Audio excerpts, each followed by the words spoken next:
Today's Wednesday, March 3rd, 2021. Coming up with Martin on the Congress. All day has been discussing on the floor of the House H1, which is critically important to ensuring that we have fair voting laws in this country. We'll be joined by New York Congressman Dare Jones, plus our continuing coverage of voter suppression at Georgia. More drama there. Also on the Capitol Hill, D.C. Guard Commander William Walton testified today about what happened during the Capitol insurrection and how he was told he had opportune troops to go to the Capitol in June when Black Lives Matter protested, but not when the MAGA Trump people did. Also, Republican majority Democrats voted to keep incarcerated people from participating in elections. The Missouri Supreme Court has rejected an appeal from convicted murderer Johnson County Circuit Attorney Kim Gardner dismissed that decision. Also, Tashara Jones came in first night in the St. Louis mayoral race. She now heads into a April 6 runoff. We'll talk with her. Plus, Shillong is being put forth by the Biden administration to run the Office of Management and Budget. Of course, that's after Neera Tanden had her name wrong. Also, conservatives, they're launching a gala ad campaign in support of civil rights lawyer Vanita Gupta's nomination as a attorney general. And of course, also, they've been targeting Kristen Clark, the lawyers committee. What is it? Republicans don't like civil rights lawyers? Yeah, I thought so. Plus, criminals, they billions in COVID-19 unemployment benefits. We'll talk about why a new relief prevented it from happening again. And an Amazon manager is suing over racial discrimination. Plus, California's local teachers union slamming the state's new school reopening plan, saying it's for propagating structural racism. Crazy as white people segment is a little different. It deals with campaign financing. Y'all, it is time to bring the funk. Roland Martin Unfiltered. Let's go.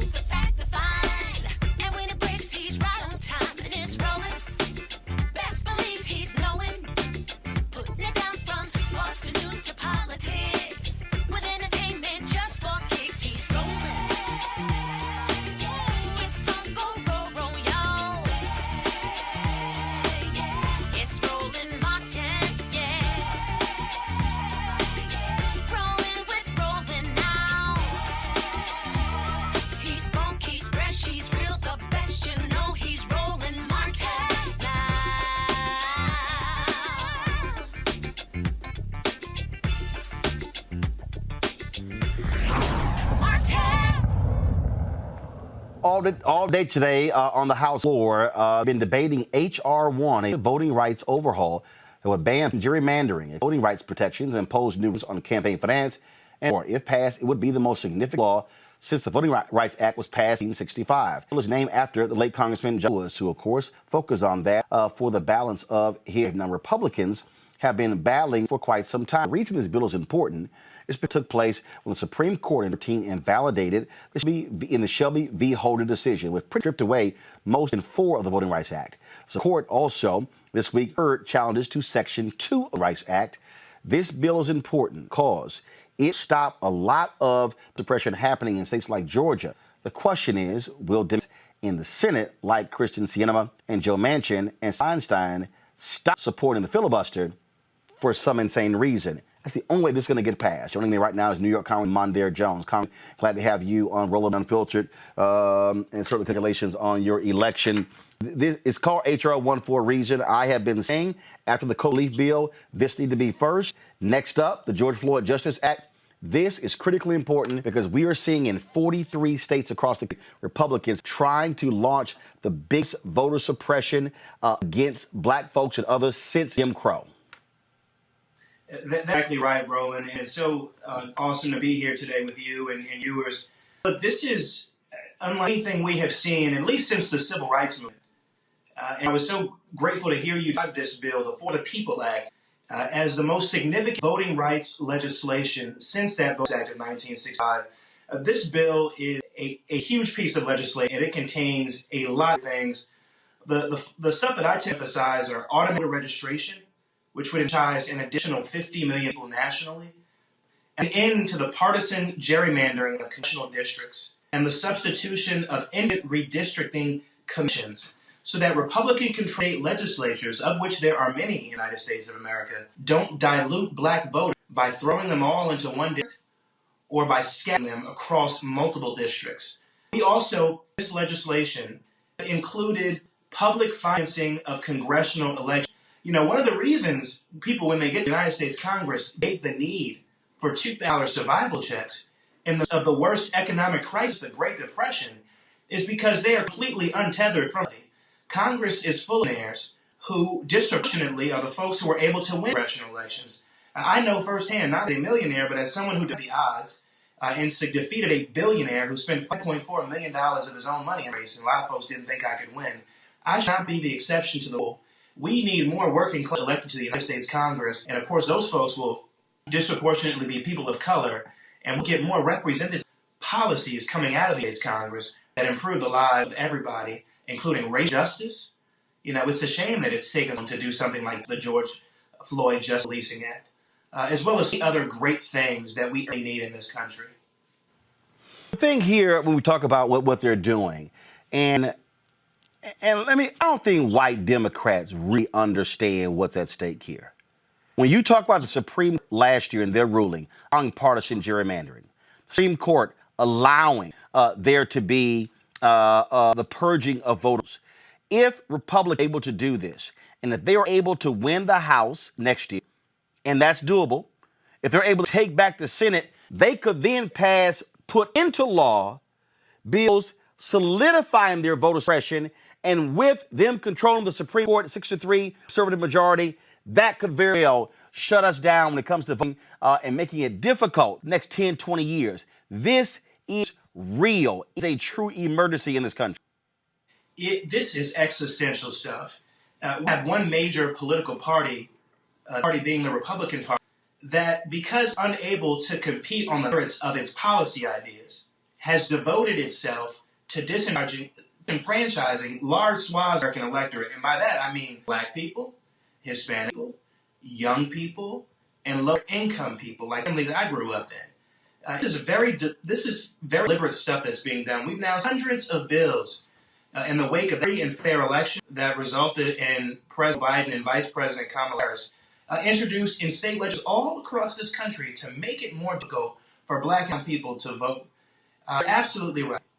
It remains a very real possibility that in a midterm election, as historically has been the case, the party controls the White House will lose the majority in the House of Representatives. We can stop that from happening. The way to do it, pass the For the People Act. Then, of course, in 2 months, it is my expectation that we will HR 4, the John Lewis Vote Enhancement Act. But to your point about the United States Supreme, we've got to build a record to make it most likely to survive constitutional scrutiny, because the same court struck down, that basically Section 5 of the Voting Rights Act in 2013 Shelby decision, conservative today, more hostile democracy today than it was even in 2010. It's why I'm also proud to be a leading proponent in the United States Congress of expanding the size of the Supreme Court issue of racial justice, among other things. So, Congressman, how in the world do y'all get the attention of Sienna from Arizona, where the case for the Supreme Court is from her state?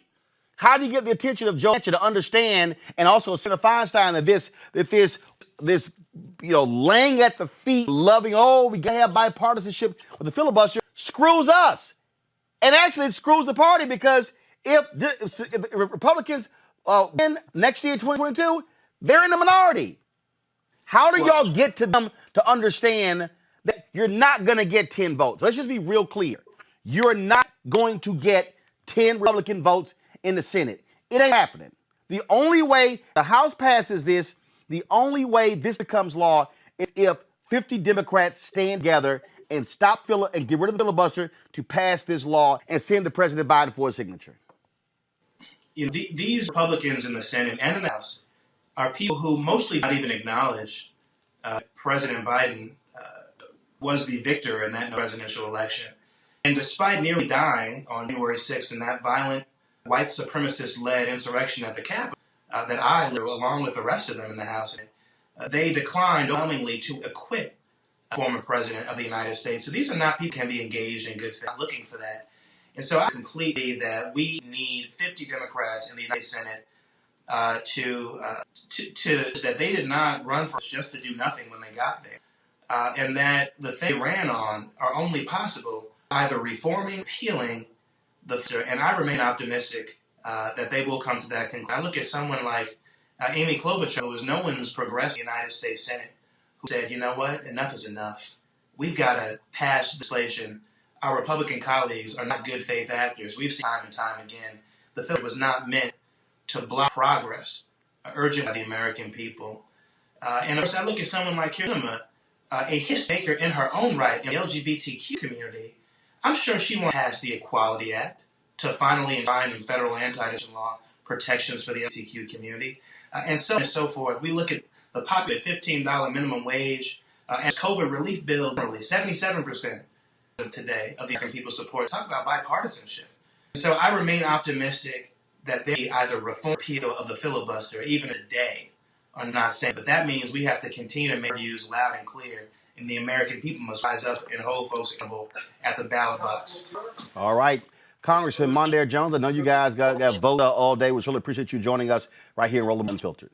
Thank you so much, Roland. Pleasure to be here. All right. Thank you very much. Folks, we've been talking about, this is just to understand how significant this is. And let's just be real clear. You're not getting it from these other networks. You're not. You're getting cursory coverage from these networks. They're not really focused on how significant this is, how dramatic this is, because what we're seeing here place is a Republican Party that is so angry that they lost the White House. Is so angry that they don't control the United States Senate. So angry that they don't control the United States House. That what they want to do is they want to go even further in terms of make it difficult, make it impossible for folks to win. They admit before, listen to me clearly, they admitted before the U.S. Supreme Court this week. We showed you on yesterday. Admitted we need voter suppression to win. They said, oh, it's going to give a fair advantage to Democrats. Really? And see, we have to understand, the Supreme Court has ruled, and we covered this, they ruled that they have no role to play partisan gerrymandering. So when I say gerrymandering, what they've done is they pretty much locked down, these red states. Wisconsin, partisan gerrymandering, the Democrats could win 55% of the vote and still not control the chamber. So what Republicans are doing is because of the census, trying to craft these states, they completely control them. So they control the House, the state legislature. Then they control the Senate. Then they control the governor's mansions. Right now, more than 30. They control more than 30 right now. That, folks, is what I need you to understand is going on before us and how major it is. And so when we go beyond the issue of gerrymandering, then we start talking about purging. We start talking about how they will be able, do you understand, literally in Georgia, want to outlaw and make it a minor crime to give people food and water? You understand how crazy this, how nonsensical this is. And what Republicans are doing, I'm just going to play it for you. Here's the idiot from Texas, Congressman Dan Shaw. Listen to their stupidity. Speaker, I rise today in opposition to H.R. 1. And I've always found it interesting that elections are the one thing my colleagues on the other side don't to strictly regulate. See, there's this mythology, it's Democrats, that common sense rules in an election are synonymous with vote suppression. They make it sound like you go through an obstacle course to go vote. This isn't true. It's nonsense, and everybody knows it. Truth is that 4 out of 5 Americans support voter ID laws. Countless Americans have expressed concern because they receive mail-in ballots for people addressed to their homes. They want this fixed, and they don't want the problem to get worse. But this bill makes elections less trustworthy, not more. And trust is everything. When people can see the faults in the process, whether ballots at the wrong house or verification processes, they believe people are cheating. You can't just dismiss that. We have to fix it. But instead, this bill makes permanent the problematic election practices that cause distrust. For example, ballot harvesting, which creates serious chain of custody. Now, I want you, let me just unpack what you just heard. People have questions. They think it's been stolen. So who told them the lie. Folks like Dan Crenshaw. That's like saying, you stole my lunch money. It's pocket. Yeah, but I think you stole it. It's in your pocket. Yeah, but it doesn't matter that it's actually in my pocket. I think you stole it. Y'all, that's what you're doing. Because Donald Trump went out here and running his men, got these fools all hyped up and concerned. I want y'all to do first. Integrity. Republican secretaries of state. Republican election chairs all said the election was safe and sound. No, it wasn't. It was not safe. Why do you think it was safe? Because we lost. So you're telling me that had you won, it was safe? Yeah. So you're really not upset because it's unsafe. You're actually upset because you lost. Yeah. So let me get this straight. So because y'all lost, and because y'all are crazy, and because y'all tried to invalidate the votes of black people on January 6th, we somehow are supposed to believe we supposed to trust you dumbasses? Do you for a second I trust any Republican who says voter integrity? No. Do you actually think I'm going to listen to any Republican who believe that Donald Trump had it stolen from him? Hell no. Do you actually think I'm going to waste time reading to these fools? Hell no. News conference today. We live streamed it. Nancy Pelosi speaking on H.R. 1. Forth to suppress the vote. To suppress the vote. How could it be?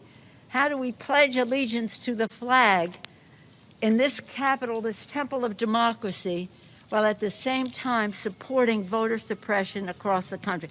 So what we are doing in this fight that we're engaged in is to empower the people. This is called the For the People bill. And in doing so, we combat big, dark, special interest money in politics and amplify the voice of the American people. We fight foreign interference in our elections. Foreign interference in our elections. We expand voting rights. We fight political gerrymandering, and we crack down on corruption. The bill, as Mr. Sarbanes says, caffeinates every other issue because it gives people confidence that if we come down on the side of the people's interest, not the special interest, we will be able to have policies that are for the people.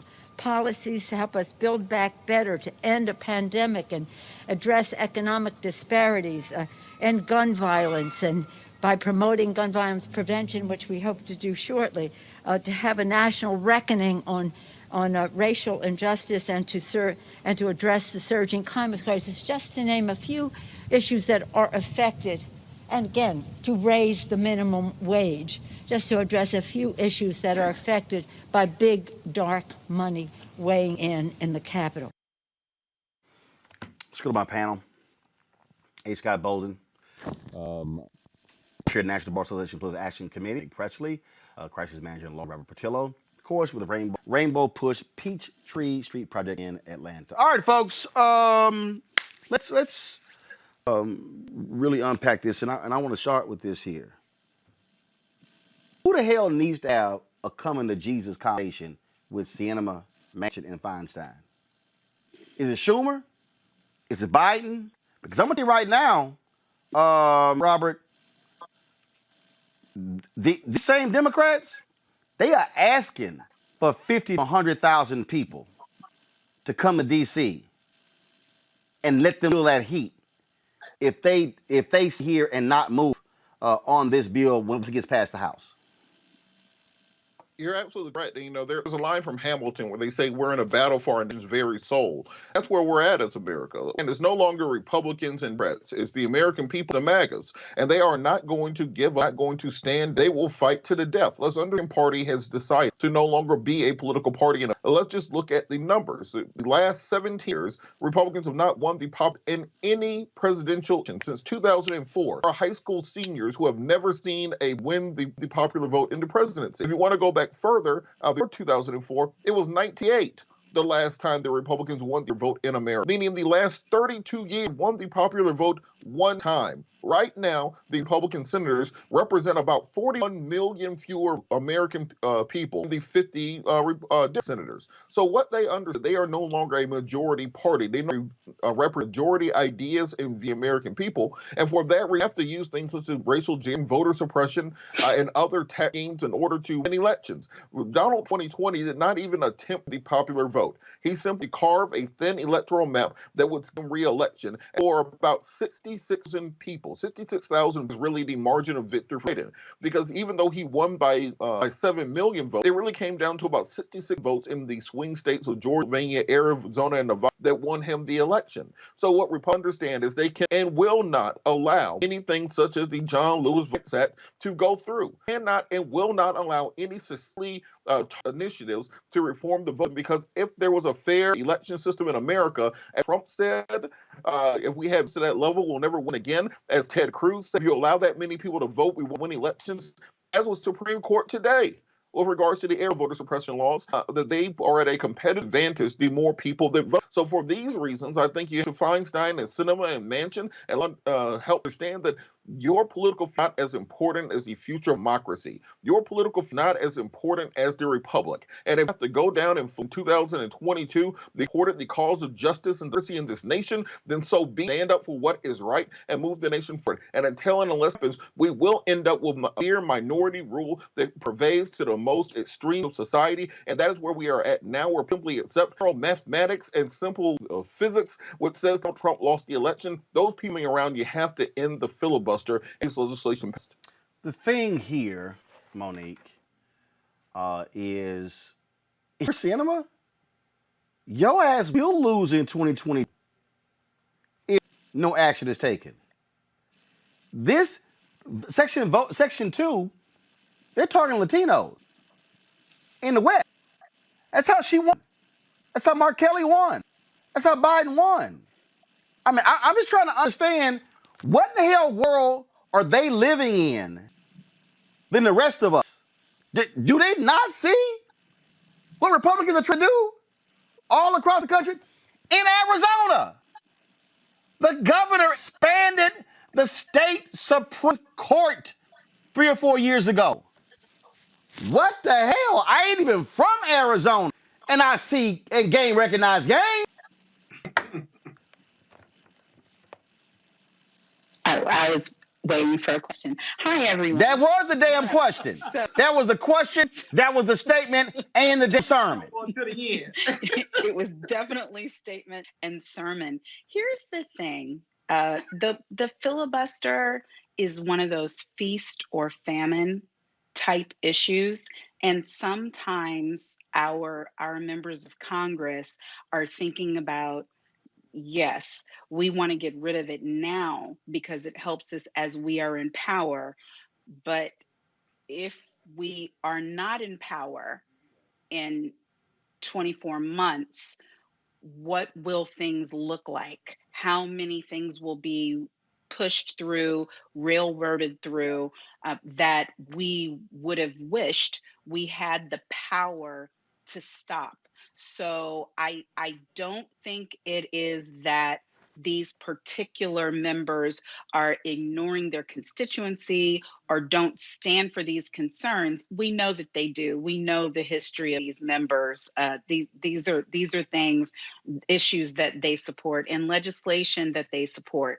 So the question, as you asked originally, was who can get through to them? I think ultimately this is going to be a test for new leader Schumer, and this is then going to be a test for the vice president as go-between and for the president in order to bring them over to what is, we believe, the right side. But I think that starts with respect for their positions, because they're not based in folly. They have legitimate concerns. I ain't respecting shit, Scott.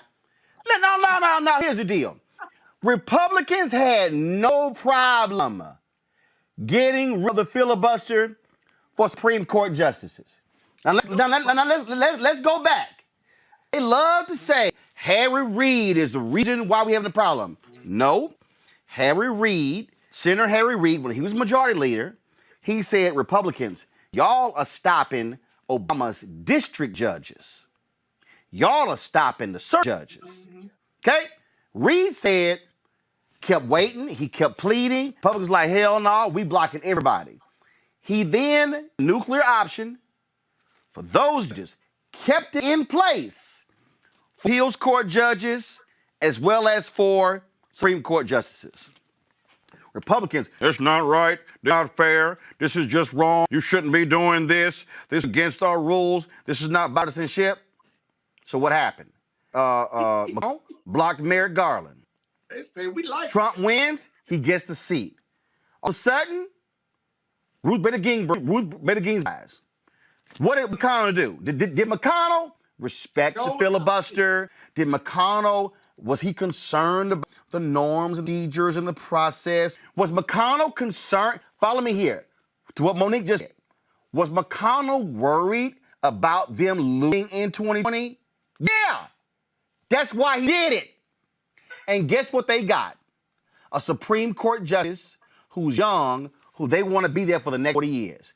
Republicans say, yo, we might lose, but while we got the power, we gonna exercise the power. That's what you do. Yeah. The Republicans are far more political gangster than the Democrats. And what needs to happen is Manchin and these others need to realize they're in the Democratic Party. And this is about power and accountability. That's the first thing, whether it's Schumer or the vice president or the president. Because here's the thing with H.R. 1. Those three, it helps them in the Senate. It helps them get reelected. It doesn't cost them their seat. That expands the votes. And most of those people, those voters, I don't care what jurisdiction it is, voted for the Democrats when the Democrats are being suppressed by the Republicans in their home states. And so this expands it. So it's illogical for them to say, I don't want the filibuster when the Republicans from that political gangster party does it. Then we want to have a conversation about policy and righteousness and equality. No, we need some political gangster on our side and say, listen, yes, this is going to be a power move because we don't know 2022 how. We got to get these in line as far as the law for fairness, justice, and equality so that more Democrats get elected in 2022, 24, and 26 and beyond. And we don't know how long this power is going to last because Mitch McConnell and the Republicans would certainly take that view and could care less about being right. All they care about is power. And we need some political gangsters on the Democratic side to feel the same way. You don't go to a gunfight with a knife. We keep showing up with knives. Republicans got guns, right? We need some gunners on our side and just be gangster about political power while we have it. Georgia State Representative Calvin Smyer joins us right now. Representative Smyer, you're having to deal with this as we speak. You're seeing gangster Republicans use their power for that power. Are you calling on Sinema Feinstein to stop tripping on the filibuster and say we will pass this voting bill? Because otherwise, if the Democrats in Congress do not pass this bill, y'all are screwed in Georgia. Black folks are screwed in North Carolina, as well as in Florida and other states. Well, the front that we're facing now, Martin, Roland, is the attempt to roll back the gains that we made in the state of Georgia. The bill that we just, I'm on the special committee for integrity that was just recently appointed. Just voted a couple of days ago on House Bill 531, which was the regret suppression bill that passed on the floor of the House. So any help we get naturally from Congress, we welcome it. But we had a difficult fight on the House as we looked at issues that deal with early voting. And anytime you cause voter confusion, they cause a voter suppression. So we're trying our best to fight back here in Georgia as it relates to all the bills that are coming forth. We had 9 bills introduced in the Georgia House based on the voting in the last election. So that's what we're dealing with here in the state of Georgia as we speak. And let's be clear here. What's happening in Georgia, they have the power. They control the House. They control the Senate. They control the governor's mansion. In their own bill, they are stripping power from the Republican Secretary of State because they're mad that he believed fairness and not partisanship. They don't give a damn about rules. Yeah. Well, you make a point there. The Secretary is elected statewide as the chief election officer in our state. And the bill that just was passed, a governor would appoint a civilian, an individual to oversee the election. And when they do, they become chairman of the state election board. So why do you need a Secretary of State when you're going to appoint one that will oversee the elections in Georgia? And to me, that is so contrary, and that's total bad public policy. If you had a chance to come to Washington, D.C., and you were sitting in front of Menton, Sienna, and Feinstein, what do you tell them? Well, this juncture, state legislators, and especially in southern states, Roland, you've seen what happens in the southern states. And the rolling back of any voting right is a very difficult process for us, especially those of us that live in southern states. And when we lost, most of our powers lost on preclearance, as you remember, in the Rights Act. And now we don't have that as a backstop.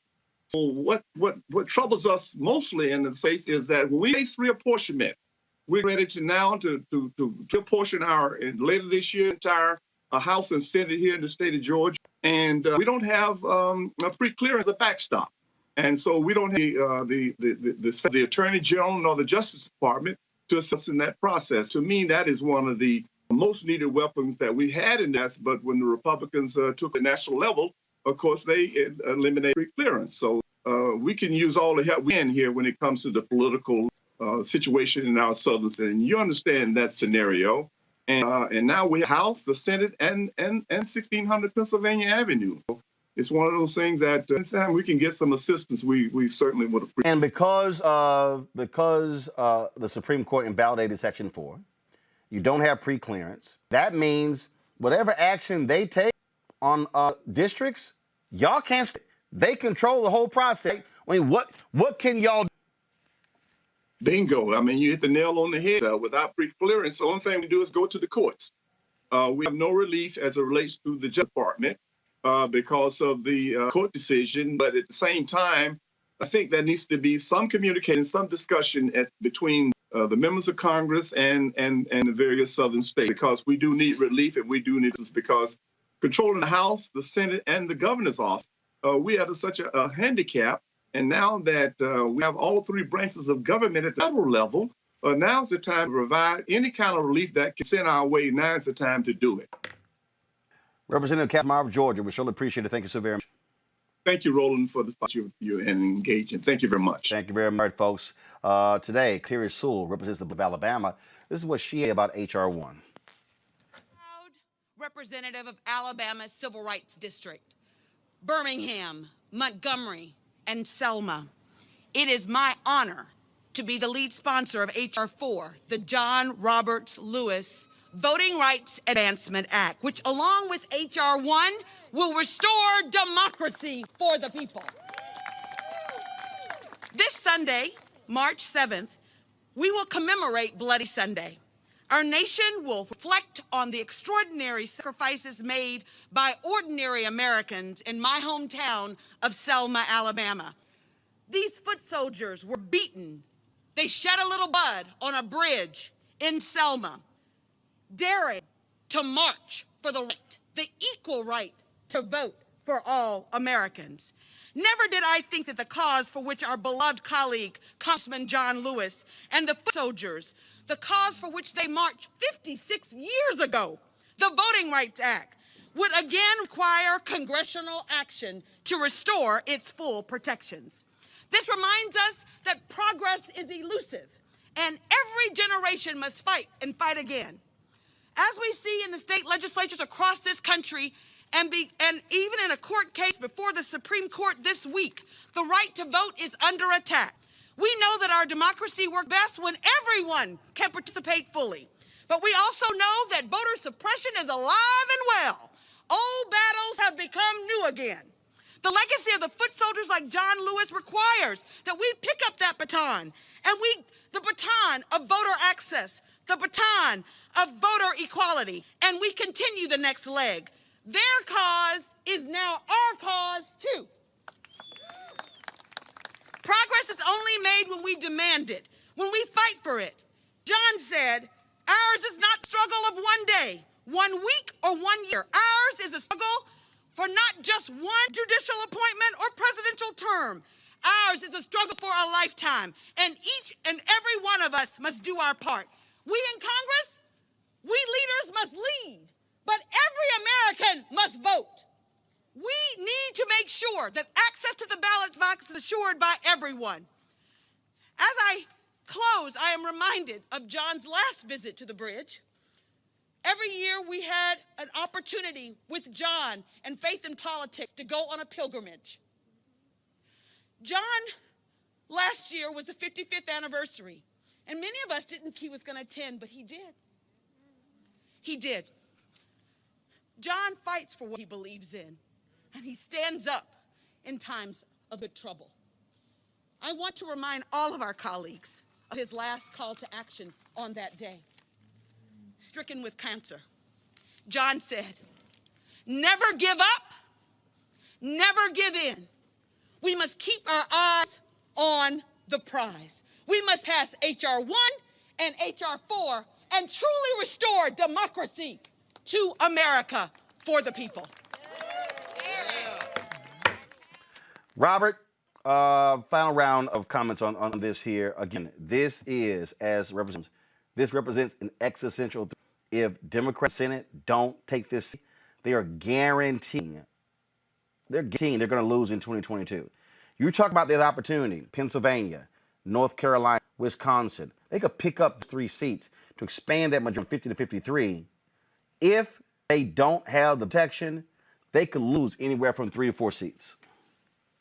Well, let's understand something. If the president wants the filibuster to go away, filibuster will go away. If Chuck Schumer wants filibuster to go away, the filibuster away. There's a story of when they were passing the Civil Rights Act before. He couldn't get a senator on the phone that he'd weigh his vote. So they said Jay went to the senator's office, a man's desk butt naked with a cowboy on, and waited for the senator there, and then said, "I'll see you for me." Guess what? They got the bill passed, saying that we need to go through those structures. But you can go through a senator such as or Joe Manchin. Doesn't want to vote to end the filibuster, or even Feinstein, you can remove their committee assignments. You can bump them down the rankings. There are various legislative means that can be taken, but it starts with the president's statement saying that he believes that it's worth it, that is needed, the filibuster, and instructs us to do so. I think if they do, then that is the way that you will get to come on board and how we can finally pass some of these in the Senate. Monique, I think President Joe Biden is still operating that the Senate today is the Senate when he was there. No, it ain't. I don't think that. Well, he sure as hell act like it. I mean, he's not obtuse. He's not dumb. He's not ignorant. He's not somebody who doesn't pay attention to news. He's not somebody who doesn't know people. He's not somebody who isn't an astute politician. But hold on. If that's all true, then if that's all true, why did he say during the campaign that, I think when Donald Trump is no longer there, Republicans are going to return to the Republican Party that they were before? They haven't. He didn't say they would return to the Republican Party that they were before. He said it would be easier to work with them, and I think that will prove true. No, he actually said they will return to the Republican Party before. That's what he said. I mean, that's not good either. But my point is, I tend to not, with our leaders who I know, like our vice president and president, are very, very smart and very experienced and very astute, and have been in rooms I haven't been in, and had to do votes I haven't had to do, and had to pass bills I haven't had to pass. I tend to credit them as not being ignoramuses. That doesn't mean I agree with them, but I don't think that they're clueless or stupid or slow or any of those things. That's why I voted for them, because if I thought they were clueless or stupid or slow, I wouldn't have. So what I think, though, is that some of the things that we deal with are going to take time, and we as American citizens who are voting constituents have to insist upon our voices being heard every step of the way, not necessarily with, oh my God, this, I'm watching Twitter, people saying this is bullshit, this is blah, this is blah, this is, and I'm like, that's instructive. But with what we said we were going to do, hold them to the fire and make our voices known, make our desires known, so that there is no option but to go forward on the things that are essential. And this is one of those times. I don't disagree with Robert. I'm sure I don't disagree with whatever Scott's about to say next. I just believe that our time is better spent pushing for action than pulling down people. Scott, not a single Republican in the House voted for the COVID bill. Not one. Go. Well, it just shows you how power-driven and how difficult Republicans want to make Democrats. They're not interested in bipartisanship. They're interested in biding their time because they expect to win in 2020 with Trumpism. And if the Democrats don't figure it out, that bipartisanship means biding time, then they need to be reelected, or they need new people serving on the Democratic Party side in the House and Senate. Now, with Joe Manchin, this is what we need to do with Joe. You call Joe over to the corner and say, what is it that you want? Somebody needs to find out what he wants, right? And if it doesn't cost too much, because the future is now on H.R. 1 and H.R. 4, we don't get it now, we may never get it as you laid out. Give him what he wants. Give him political cover, and therefore no. for the rest of this term. Joe doesn't want political cover. Joe Manchin has exactly what he wants. What does he want then? No, he has exactly what he wants. That is just power. That power to say yay or nay. That's the recalcitrant. That's the difference. That's a difference. That's what he got exactly what he wanted.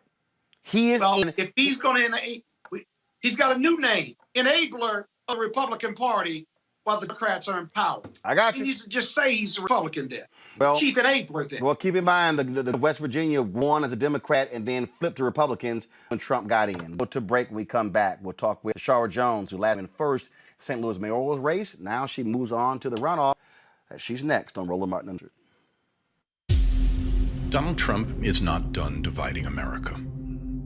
He's come out of hiding to find his old friend, the spotlight. On Sunday, he took the stage at the Conservative Political Action Conference in Orlando, Florida, where he lobbed insults, spread conspiracies, and lied. This election was rigged. And the same things he's done for 4 years, with no concern for the destruction he leaves behind. He'll get the attention he craves. After all, even condemning him feeds his insatiable need to be seen. Which is why it's more important than ever to remind ourselves that in November, one thing became clear. America is not Donald Trump. America is the people whose names you may never hear, whose only fame will be among those whose lives they touch, but who are the best of America, all the same. They're doctors, nurses, healthcare workers, the people working tirelessly to get every American vaccinated against COVID-19. They're the disaster relief workers and first responders, holding up their Texas neighbors during the harshest winter the state has ever seen. They're the people who show up, lend a hand, and give a damn when their fellow Americans are in need. Remember them. The lives they lead are the best proof that Trump is a liar. Because America's greatness comes from us, not him. The Lincoln Project is responsible for the content of this advertising. Are you geolocating people through the FBI based on where they were on January 6th? He asked you about the geolocation and metadata aspects and gathering related to gathering of metadata, that is related to your investigation into the January 6th riot. Tell me what you know about this. So is the FBI accessing cell phone tower metadata from telecommunications companies? Shortly after 2 p.m., as the siege was fully underway, Senator Lee describes it, phone rang, it was Donald Trump. I hope you can understand my concern. Sure, you can appreciate my concern here. Hello, I'm Bishop T.D.J. Hi, y'all doing? It's your favorite funny girl, Amanda Seals. Hi, I'm Anthony Brown from Anthony Brown and Group Therapy. What up, Lana Well, and you are watching Roland Martin Unfiltered. All right, folks, last night, St. Louis, voters went to the polls in the mayoral election. They picked two candidates. First of all, it was a new vote as well, but actually vote for up to 4 candidates last night. The two folks who came out on top, Shar Jones, you might recall, of course, seated we were there a couple of weeks ago, facing Aldo and Kara Spencer on April 6th. Shar came in first with 57 of the votes. Spencer came in with 40. Joining us right now is Treasurer Jones. How you doing? Good. How are you, Roland? Doing great. You feel a little bit different this time than the last time when you lost in the general to the current mayor. Now, of course, there were 3 African-American candidates running for St. Louis mayor. You dispatched, they came in fourth, so it's you and Kara Spencer in the runoff. So how do you feel? I feel great. I feel confident. The voters definitely spoke yesterday. We won out of 28 wards. We won 18. And then also we led by more than 5,000 votes or 10 points. So we feel really confident going into the runoff. For the folks who don't realize, you've been on the constant duress and attack from the St. Louis Post-Dispatch. They have trashed you every turn. Of course, endorsed Spencer and another candidate in this election. And also the St. Louis Police Union cannot stand you as well. Do you believe that for black voters there in St. Louis and progressive white voters, those are two good folks to hate you? That fuels your folks? I don't think that anybody's really paying attention to the Post-Dispatch. As far as their readership in the city of St. Louis, it's about 6,000 in a city of 300,000. So obviously their readership is declining. And for the police officers union, most of them live outside the city. So their influence isn't that great. So how are you going to be running against the woman who, again, the Post-Dispatch talked about how smart she is and a great progressive. You got 2 progressives, frankly. What case you're going to make to the voters in St. Louis for you to be the mayor? Well, the case I'm going to make to the voters to pick me is that I am ready to lead on day one. I don't sit here and talk about plans and haven't implemented anything. I've actually been implementing visions and platforms in the treasurer's office for the last 8 years. I have totally transformed 2 departments in city government and created a 3rd. The voters deserve someone who's going to be ready to lead, who has relationships on the state and national level to put St. Louis back on the map. Obviously, you got a month now. And how are y'all running? Are they actually having debates? Are they virtual? What's actually going to happen with the both of you running? So the debates forums are going to continue to be virtual. The invitations are already coming in from one of our local radio stations, League of Women Voters, some of the ward organizations. So we will continue to have forums in a virtual environment. And people will be able to choose who they want as mayor on April 6th. And last question for you. Young voters propel Congresswoman Cori Bush to Congress. How is that also looking for you? We are definitely popular amongst young voters. We have one of the most diverse coalitions in the city, and that's what propelled us to victory on last night. It's multi-generational, multi-ethnic, just diverse in all ways, shapes, and forms, because we actually do the outreach to communities that feel left behind.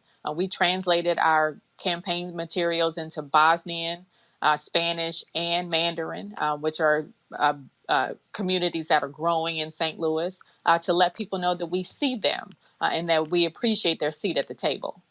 All right, then. Shar Jones, well, certainly congratulations. Good luck on April 6th. And we are monitoring this race, and hopefully on April 7th, we can be wishing congratulations as a new mayor of St. Louis. Oh, thank you, Roland, and thank you for all of your support. I appreciate it. All right, thanks a lot. I appreciate it. All right, folks, let's go back to Capitol. Today, the head of the National Guard testimony. It explains exactly what happened on January 6th and who not to give him the right order to muster guard. But listen to what he says, what they said to him when Black Lives Matter protested in D.C.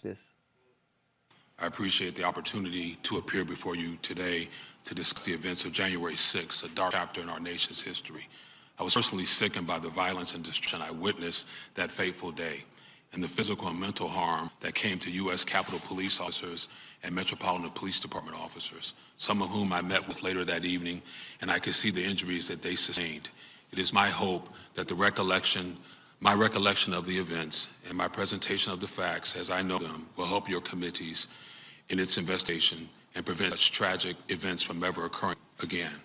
First, I think it's critical to understand what the District of Columbia National Guard mission was on January 6th, to include the civilian agency we were supporting, and our request for support of other civilian authorities were handled.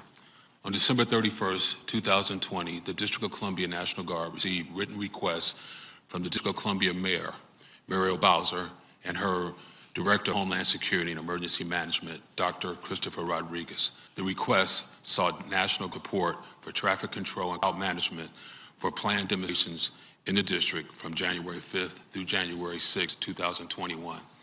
After conducting mission analysis to support the district's request, I sent a letter to the Secretary of the Army, Ryan McCarthy, on January 1st requesting his approval.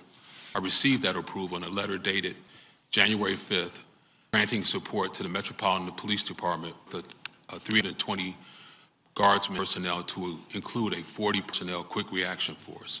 The District of Columbia National Guard provides support to the Metropolitan Police Department, the United States Park Police, the United States Secret Service, and other federal and district law enforcement agencies in response to planned rallies, marches, protests, and other large-scale First Amendment activity on a routine basis.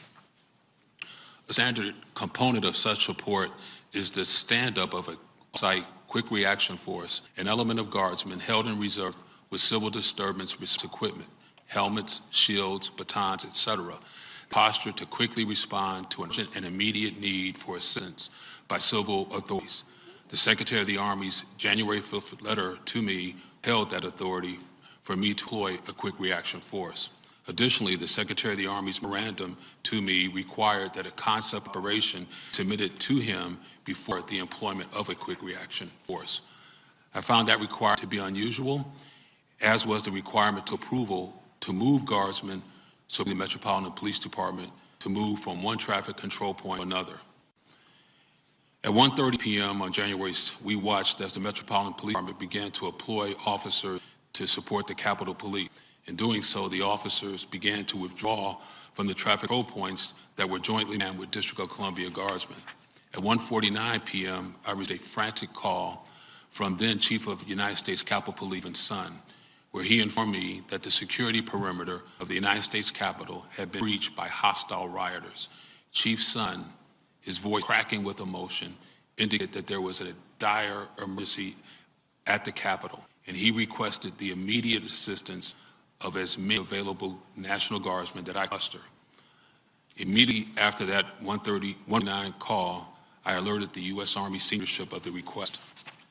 The approval for Chief Son's request would actually come from the Acting Secretary of Defense and be relayed to me by Army seniors at 5:08 p.m., about 3 hours and 19 minutes later.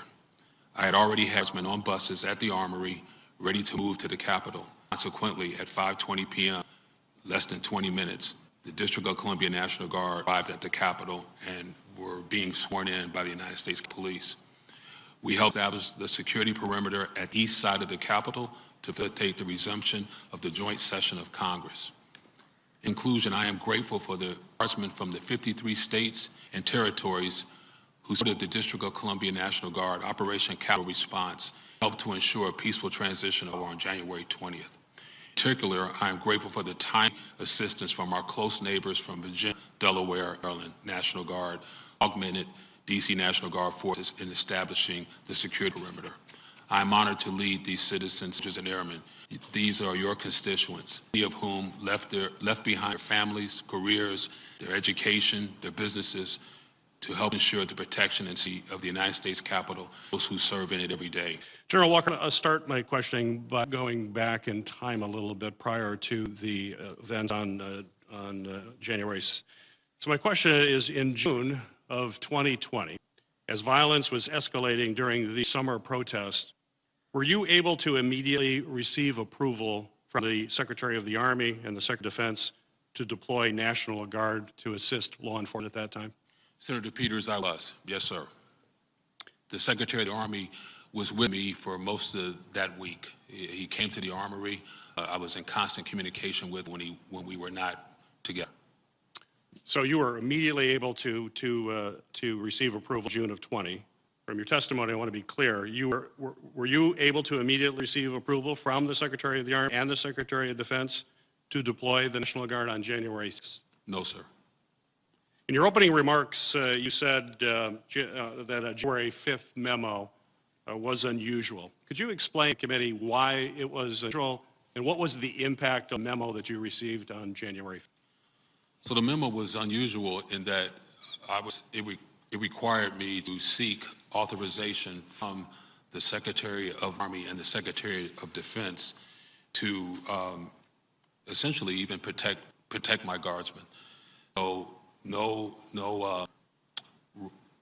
civil disturbance could be authorized unless it came from Secretary of Defense. Now, the Secretary of the Army, to his credit, did tell me that I could have force protection equipment with guardsmen. So we did have helmets, shin guards, vest. We did have that with us, but that came from Secretary of the Army. The Secretary told me I needed his permission to escalate to have that kind of protection. That kind of protection, even though it would be engaged in force protection, that to protect your men and women, before you could do that, you would have to get approval from the Secretary of Defense? The memo from the Secretary of Defense made clear that I needed his permission to have, so what it says, without my authorization, the District of Columbia National Guard is not authorized the following: to be issued weapons, ammunition, that's batons, or ballistic protection equipment such as helmets, body armor. Now, again, to be clear, the Secretary of the Army told me to go ahead and issue that equipment. So we never were going to have weapons or ammunition and no longer have bayonets. But we do ballistic equipment, helmets, body armor. And so I did have that with each guardsman. Thank you, General. General Walker, if the restrictions on your authorities hadn't been put in place by DOD, what would you have done when Chief Sund called you at 1:49 on January 6th with an urgent request for National Guard assistance? I would have immediately pulled all the guardsmen that were supporting the Metropolitan Police Department. They had the gear in the vehicles. I would have had them assemble in the Armory and then get on buses and go straight to the Armory and report to the most ranking Capitol Police officer they saw and take direction. And further, just let me add this. So one of my lieutenant colonels, his own initiative, went to Capitol anticipating that we were going to be called. So he would have been there, and he met with Deputy Chief Carroll of the Metropolitan Police Department, who asked him, where is the National Guard? How come not here? And this colonel said, well, I'm sure they're coming, and I'm here to scout out where they're going to be when they get here. So that was the plan. I would have sent them there immediately. As soon as I hung up, my next call would have been subordinate commanders, get every single guardsman in this building and everybody that's helping the Metropolitan Police, mission them to the Capitol with LA. This, y'all, was an absolute inside job. There's no way around this, Monique. None. No, none at all. I'm left speechless. I hope that Americans are hearing this testimony. I believe that from the very beginning, from the day that I was here on the show, that all of it took place, which was January 6th. But it's just plain now. I mean, there's no arguing that, and they need to dig and dig until every single person responsible is held accountable. It was interesting, Scott, to listen to Republicans ask question commander, knowing damn well that if a Democrat White House had done that, be raised with holy hell and losing their minds. You don't trust the troops, don't value cops. died. One had lost 3 fingers, one lost his eye. And these folks act like it was a picnic on the lawn January 6th. Oh, very reserved, of course. But if those are 1,000 Black Lives Matter, people who had gotten shot and laid out in front of the Capitol, which they would have been had they been black folk, you would have said it was necessary, those same Republicans, it's necessary to protect democracy and our liberty and our freedom of the Capitol. But let me tell you something for your viewers, because I've done a lot of internal investigation, okay? You don't just look at documents, you don't just interview the lead people. You go up down that line, Roland, until you get to the link, witness that is going to link the communication, because it won't be in writing, the stand down communication. Somebody willing to come forward of the truth that the Department of Defense and Homeland Security were told today, stand down, and that regardless of violence, that they were certainly not to be there in order to prevent, quote, bloodshed. And that is an order that came directly from the White House. And if you investigate it long enough, if you set up the commission, you hire outside counsel, and you're really thorough because you wanted the truth, that's what the ultimate report will say. It won't be conspiracy theorists. It'll be factually based. And then that needs to be published, right? And then the bad actor need to be prosecuted. Because you're just touching the surface based on the testimony, the public testimony. They need to go behind closed doors with hundreds of witnesses until you get to the link we have not heard. The actual witness that says, I was in the room when the order to sound from the White House came in. It's coming. Just sit tight. Robert, to sit there and watch co-conspirators ask questions is pretty funny and pretty ballsy. Well, absolutely. And I think any banana look on earth, and I don't like that antiquated, would understand certain people need to recuse those from these hearings. The people who need to recuse those are the people who are the conspirators in the which took place. And frankly, the people who are going to be facing not expulsion from the Senate, but maybe criminal people like Hawley. We heard the from Congress, people saying that there was a woman who was tweeting out the location of the Speaker of the House during the insurrection. The individuals, which is very easy to find, the individuals who were giving guided tours throughout the Capitol at a time where tours were banned at the Capitol, and those people are coming forward, seeing the QAnon shaman say that he is willing to come forward and testify as to their connection. Alex Jones has said he wants to go before a Senate committee on these issues. So the truth is going to come out. But right, there's a special level of gumption that's required for Hall and some of these others to sit there and try to question what happened, the witnesses. And there's a quote here that I like where he says, "You can convince a man of absurdity, you can force him into atrocities." That is what we're seeing. Republicans in these they've been so corrupted, so into this idea of voter fraud and losing their country. This goes far back before David Duke was talking about this in the 80s. The hilarity is coming in the 20, will be a majority-minority nation. They are so willing to believe those absurdities that they will admit the very atrocities they were going to that they prevent going forward. We saw holding statue at Peak. These people are completely different wavelength. And if we're going to go back to negotiating with them, his Tip O'Neill and Ted Kennedy or something along those lines, it's realistic. We have the fight that's in front of us, and right now we fight with every weapon we have. Look, these people. Roland, one other thing. Go ahead. That that witness list has got to include those House of Representatives and the senators mentioned by my colleague. They've got to put them under oath. The question is, do the Democrats, they hold on to leadership, have the guts and the fortitude to put them under oath as well? They should. Well, look, these fools haven't stopped. They're not going to stop. Now we have where you have folks that they have actionable intelligence that same white domestic terrorists plan to do harm on March 4th, tomorrow, which is like this. In this QAnon conspiracy, Monique, they believe that Trump rides the white horse back into the White House. Yes, they do. They do. It's insane. I watched one of the women who was at CPAC, not inside the doors, but outside, explaining how just from 1776 to now, he's about to assume his rightful place, and it is lunacy. Truly. And that is the proof that not just that there's this remnant out there that can be molded or that has this belief system, but that as news organizations very different than yours, Roland, who just carry the story over and over again with zero responsibility, with zero ethics in the way that they do it, because it gets clicks and it gets views. It has led our country into a sewer. And we have people who really are in the desert putting sand in their mouth and calling it water. And that's why leadership matters so much. Leaders lead. They lead by example. They understand the responsibility.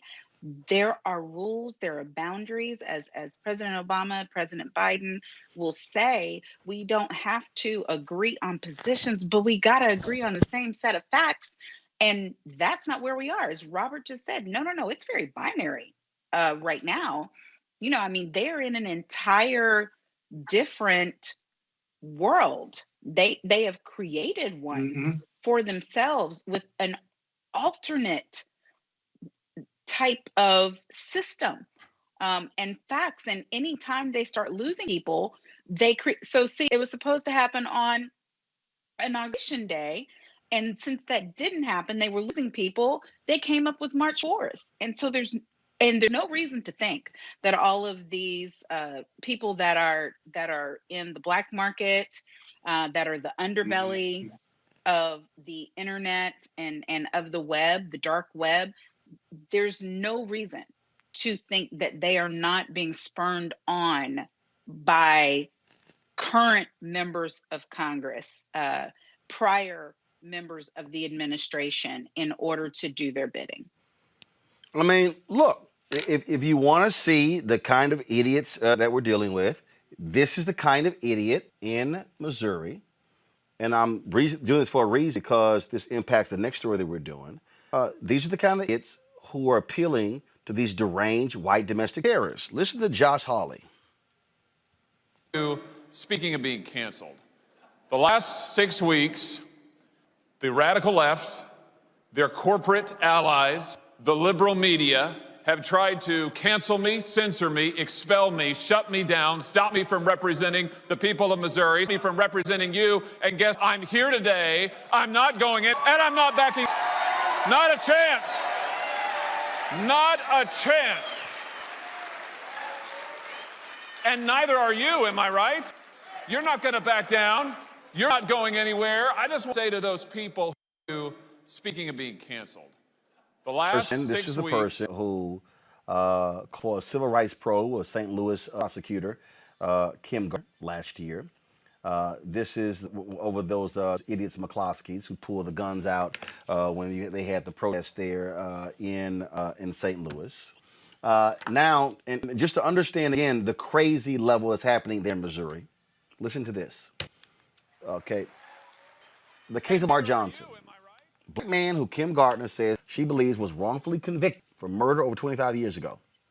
Tuesday, the Missouri Supreme Court refused to grant Johnson a new trial, saying that Kim Gardner, who is the city DA, lacked the authority to appeal a case after it was adjudicated. Johnson was convicted in 1994 for killing a man over a suspected dispute. He says he's innocent. Gardner's office announced whether they will appeal to the court. The thing about this case is that the Hawleys of the world don't care that Gardner's office has concluded that the man is innocent.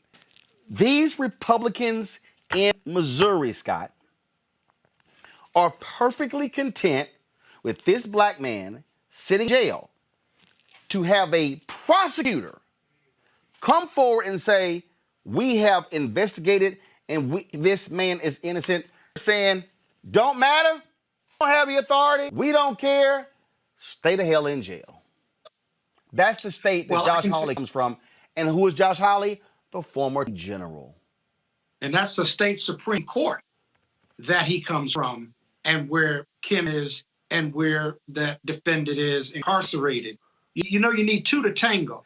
You need a prosecutor to bring the case and prosecute, and then the judge will sentence, and then the defense obviously gives the defendant their best defense. Here, this is so highly unusual. Most jurisdictions catch-all statute, my colleagues know, that says any of this, anytime, no matter how many years, can be brought back in the interest of justice. And when it's in the interest of justice, most courts will give you a hearing, especially federal or state prosecutor says, we made a mistake. We made a mistake. We think he's innocent and we think he needs a new trial or that he ought to be released from prison. That is extraordinary decision by a prosecutor, no matter the state, federal or local, an extraordinary decision. And for the Supreme Court, and again, I'm no expert on Missouri law, says that she doesn't have the authority to do that, well then who the hell has the authority to do it? In most jurisdictions, nobody else has the authority. If the government says they made a mistake, or if the government opposes the release, then the justices have a decision to make. But saying that the prosecutor has no authority, well then where does this young man go for justice then? They're running out of institutions that can grant him justice when a grave mistake has been made. So her only choice is to go to the Supreme Court. I suggest or recommend or think that she probably will, but there's got to be something or some quirk in the law that the state Supreme Court is hanging their hat on. It'd be interesting to see whether they're elected at the state Supreme Court or appointed, and whether they're Republicans or not, because that'll tell you a lot about their policies and their politics. But more importantly, there's got to be somewhere this defendant or this person incarcerated can go with justice when the government says you're innocent or believes that you deserve a new trial. That makes no sense to have nowhere to go for justice. Here's what's interesting, Robert. The Missouri Supreme Court said, the case is not whether Johnson is innocent or there exists a remedy for someone who is innocent and did not receive a constitutionally fair trial. This case presents only the issue of whether there is authority to appeal the dismissal of a motion for a new trial filed decades after a criminal conviction became final. No such authority exists, therefore, the court dismisses the appeal. Now, the Republican Attorney General, he argued that Gardner lacked authority to seek a new trial after the case was admitted. Now, here's the deal. Okay. Smith spokesman, I'm reading Associated Press story, said the ruling makes it clear that the law does not allow the circuit attorney's office to file for a new trial almost 20 years too late. First of all, in office 25 years ago. Our often not to count on innocence or guilt, but sure that the rule of held and the proper procedure is followed, and as it did. Well, shit, Monique. Well, if you're the Attorney General of the damn state, and you're saying, sorry, Kim Gardner, you don't have the authority, well, damn it, find out who does. Yeah. That's not their desire. Well, it's not about their desire, Roland. We have the power. So I have to agree with what Scott said, because I think maybe he wasn't willing, or maybe he just didn't feel like it tonight, but I will buck all of it and say plainly, they're right on the law. They're following the law. She is 25 years too late, not her, but the office is 25 years too late according to the law as it exists now in the state. That doesn't mean that there's not a remedy in equity. He's got to have somewhere to go for justice, Monique. Where does he go? I'm not saying there's not somewhere to go. I'm saying where they went is not it, Scott. And we know that because we are looking plainly at what the law says. So where do you go? Okay, so here's the deal. Where does he go? Where do you go? You got to change the law, right? Don't you have to change the law? And don't you, while you're trying to change the law, bring all these brilliant minds, like Scott and Robert and Ben and me and whoever, don't you bring them to bear and maybe look 20 years back and try to figure out, here's my first idea that I'm just going to throw out. look and see if there was insufficiency of counsel, because if there was insufficiency of counsel when it was supposed to be filed, maybe we can peel back time that way. And so maybe it's not in this DA's office, but this DA's office, this circuit county attorney has brought it to light, and now we've got to scavenge our way. But see, we can't expect them to do what they're not supposed to do. What we have to do when there is an unjust law is change it. Okay, but hold up. Okay, but here's the deal, though. First of all, wait. So here's the deal.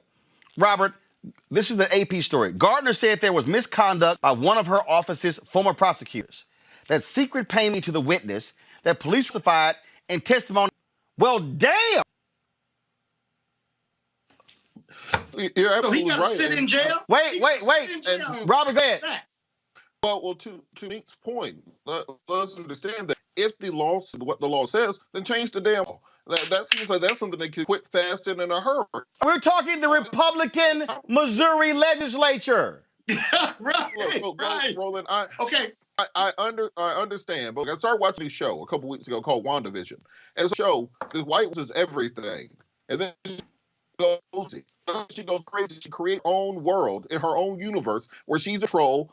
She has the power, and it's the 1950s and not a lot of minorities around. We can call this MAGA vision because these people have a MAGA vision of what's going on, where they are in control of everything, where they don't have to worry about minority rights, where they don't have to worry about the needs of the people as of financing their corporate interests. So it has to happen now. How long it takes is, if you don't have the legislators in place that are needed, then you have to put in the consecrated effort to overcome voter suppression, overcome gerrymandering, flip the state legislature. Eventually, Robert, you can't help Republicans. No. Okay. You gotta let me say this. Scott, listen to what I'm saying. It's not about flipping Republicans, it's about replacing Republicans. That Georgia, the demographics changed. Georgia became. Demographics in Missouri are similar. It takes money, the ground organized, all the stuff that Roland was just doing for the fifth runoff. Those in St. Louis metro areas there, and start getting seats back, and you flip the state and those things through. Elections have come. Okay. So this is what the law says, and they are really in line with the law. I got another pathway for my colleague. Let me give you another pathway, and you agree with it, guys. All righty. So they get rebuffed by the state Supreme Court. There is no time limitation on obtaining a writ of habeas corpus. That is, they filed with the federal court to produce the body, if you will. A federal judge in Missouri who has a lifetime appointment orders the body be produced, the incarcerated be produced. He or she holds a hearing, and the government agrees with the defense that he was wrongfully incarcerated, and you get a federal judge to issue an order for a new trial, or in the alternative for his release. That's how you get it. And Scott, exhausted already. And there's no time limitation on that. Scott, okay, so you cook with grease now, right? You cooking with grease. You can fry some fish. We can have some crawfish. We can do a lot of things with that hot grease that you're cooking with now. So the amount of time that was spent, what's the but? Kicking against the prick with the law that we know is not on the side of the poor circuit county attorney. She did the best she could. But I mean, and I'm not calling out the defense attorneys, whoever this man's defense attorneys are. God bless you, whoever you are. I know you're probably there working for free. But No. Hold up. First of all, hold up. Just facts. His defense attorney is long gone. The Missouri Innocence Project has been working with Kim Gardner's office on this the moment she got elected. That's how it even got this far. Okay, but Roland, the theory. I'm just giving facts. And the theory of the case is wrong, and every branch of the Innocence Project isn't the same. And the dude who just finished talking, they would want to listen to him because he might know some ways around it. That's okay. Fine. So while the two of y'all write this up in the I'm talking. One, two of y'all write that up, and then I'll send to Kim Gardner. I'm good with it. And Kim Gardner will probably tell you that's all why you can or cannot do that. Well, here, why don't we just ask her? So let's see here. Okay, call her up. Got a number? Who you think you talking to? He gonna call up. Who the hell you think? Who the hell you think you talking to? Who the hell you think you talking to, Scott?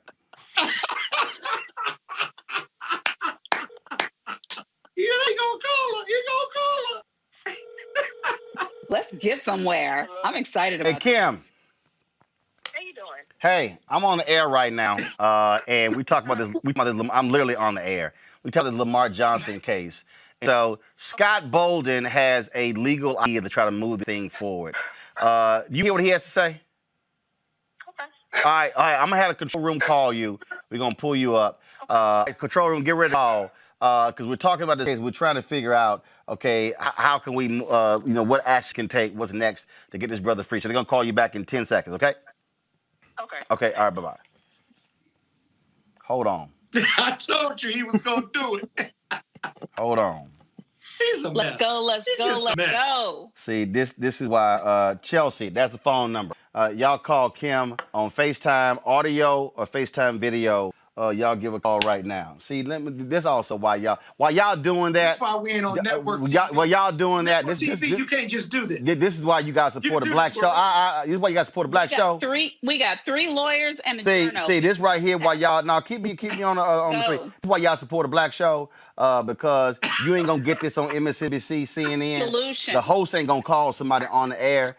This show we doing is the actual show that I pitched to CNN back in 2007, which I called a scripted, unscripted show, where you just take it wherever you want to take it, and that's what we doing right here. That's why y'all gotta support us with our Bring the Funk fan club. So y'all should support us at Cash App, $, pull the graphic up, $, Cash App, $, RM Unfiltered, PayPal.me/R Venmo.com/RM Unfiltered. My Zelle is at RolandMartin.com or Roland@MartinUnfiltered.com.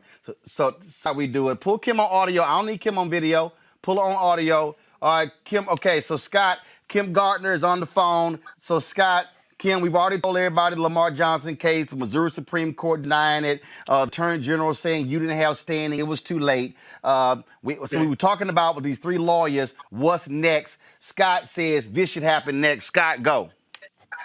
Hey, Kim, Scott Bolden. The alternative, I thought, and there, as to whether there any reason why the defendant and the Innocence Project haven't brought a writ of habeas corpus to the federal court for them to produce the body before a federal judge, have a hearing, and hopefully get the federal judge to order either his release or that he get a new trial with your office support of the defense request for that writ.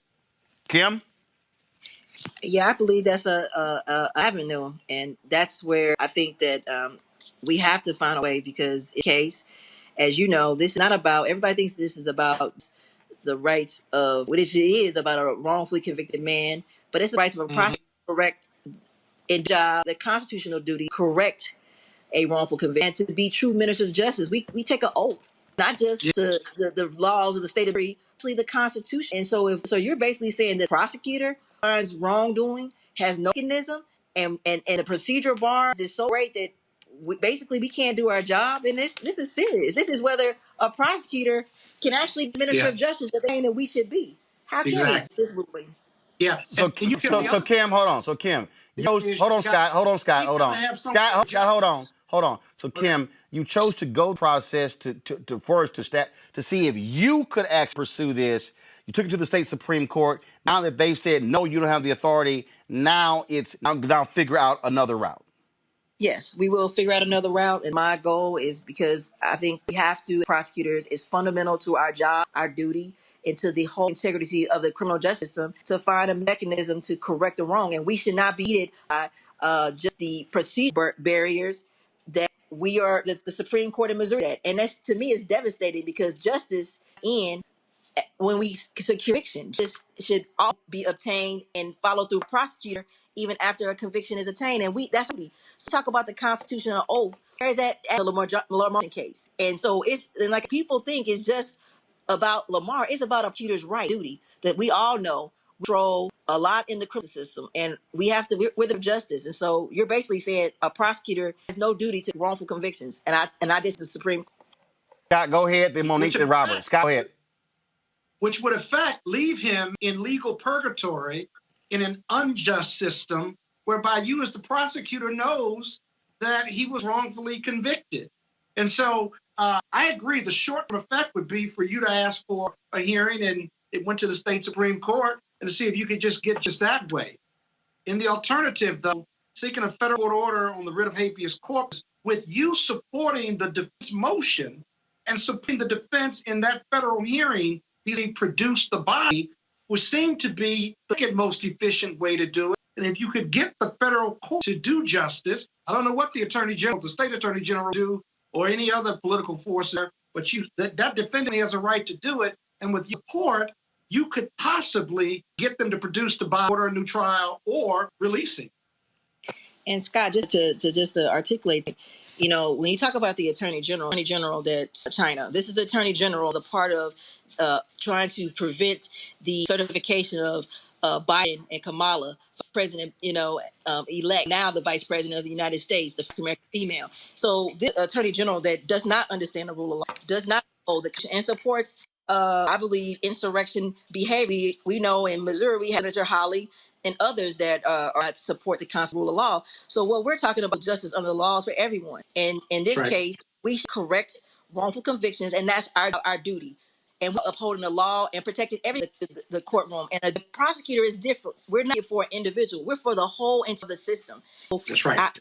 A fight is not just about Lamar. It's about everyone that we may have in Missouri that is wrongfully, we have overwhelming of innocence. And prosecutors supposed to say, "Oh, my bad, it happened and it's wrong," and sit there and wait until it gives us the right. And there's no procedure. So there's no accusations. It's unclear about whether the prosecutor can bring a motion for now. They're saying it's to the same limitations as the defendant. Come on, Monique. That makes no sense.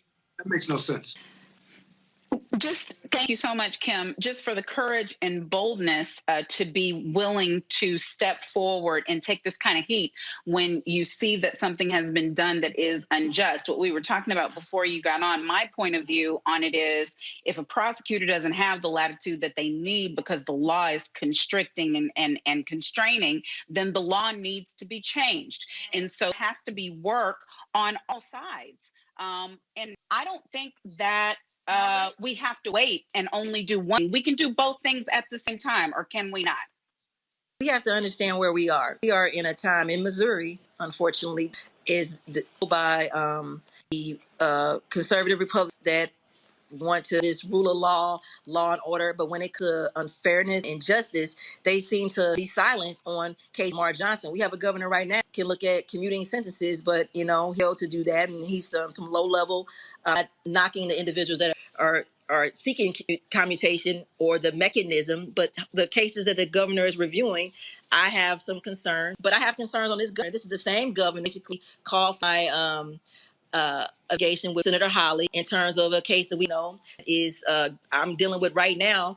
The gun-toting couple that decided to wave guns at individuals that decided to exercise a protest. And who do you believe the law should be applied to, and in what way? And so this governor is on board with picking sides where he has no idea about how a prosecutor has to evaluate and investigate individual criminal activity in their jurisdiction. And we have that discretion because I'm the first African circuit attorney, which that's what they call me in my jurisdiction. I'm challenged like no other. And I'm always questioned doing my job every level of government, even former president. So it's to stop playing that if you to do justice, in Lamar Johnson's case, do we have the will to do the right thing? In Missouri, right now, we said no. We want procedural barriers that impede justice. And I say, I don't believe that. I don't believe our Constitution supports that. I don't believe justice that. And I can't sit by and let that stand. Robert Patillo. Well, we definitely want to be able to support you in that. Thank you for that. Thank you. Robert? Yeah, this is like one of those grudges at school. I'm just going to say, just what you need me to do. I'll talk Reverend into it or something. We got to get this. But A Black amazing and wonderful between Mayor Letitia James, Fonnie Willis. They really are leading the way on criminal justice reform in this country, and I can't tell you how I appreciate that. And I find that the same people who are supporting Muskies waving guns at people, the same people who are supporting the arrest of Grandmaster Jay of the NFAC for gun at people. So I think you're going to have the prosecutors like leading the charge on restorative justice, and just let me know what you need me to ready to help out. I appreciate that. Thank you. Kim Gardner, we appreciate taking the call. And for everybody, my one-on-one Kim, this Friday, we're going to my one-on-one with County Attorney Wesley Bell there in St. Next Friday will be my one-on-one conversation with Kim Gardner. Kim, thank you, Roland. Appreciate the opportunity. All right. Thank you very much. Folks, got to go to a break. We come back more on Roland Martin Unfiltered. See, y'all, ain't no other show like this. Ain't no other show this real, this black. Nobody. Y'all go pick anybody black on any of the other networks, line them all I'll up. give you some money after this show. Line them all up, put them together. Money. You know, you act like you got some sense sometimes. First of all, don't ever try to challenge me, Scott. You're the only lawyer that ain't on here. And you talking the more shit than all three of them. Scott was right. Why are you saying don't ever try to challenge you? Scott was right. No. Scott tried to challenge me. What you gonna do, call her? Good.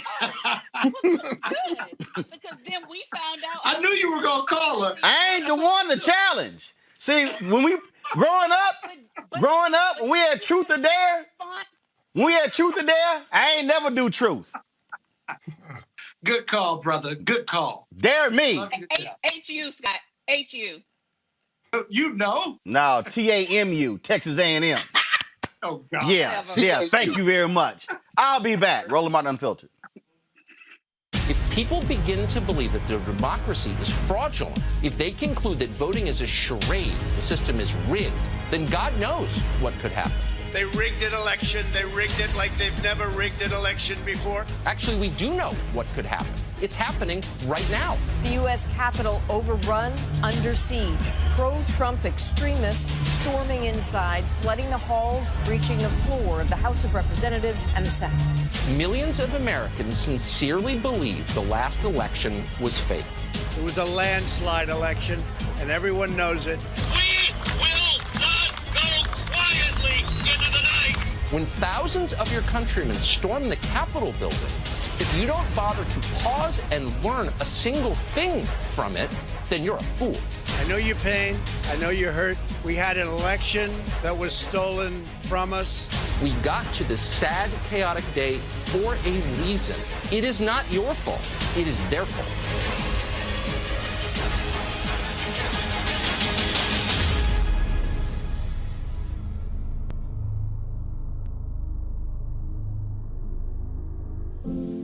I believe that it's movement time again.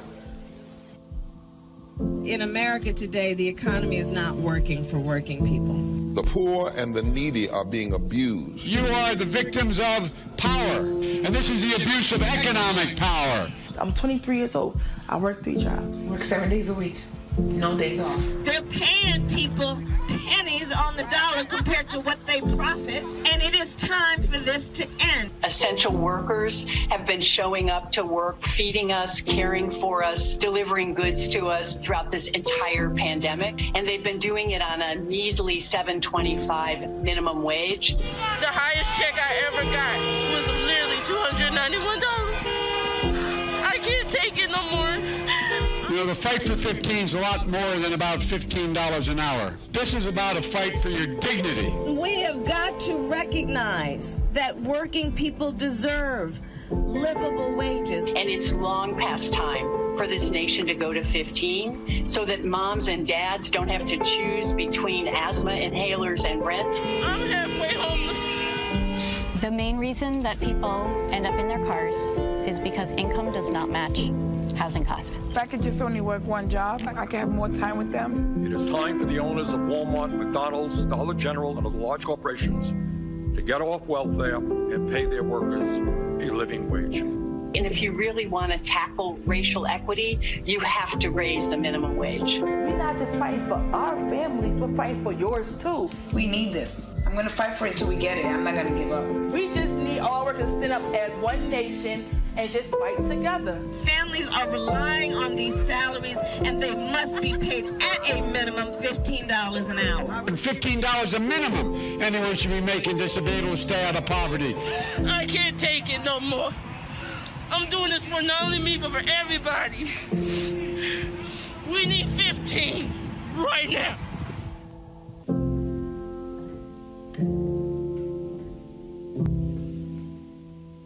Hi, I'm Eric Nolan. I'm Shantae Moore. Hi, my name is LaToya Luckett, and you're watching Roland Martin Unfiltered.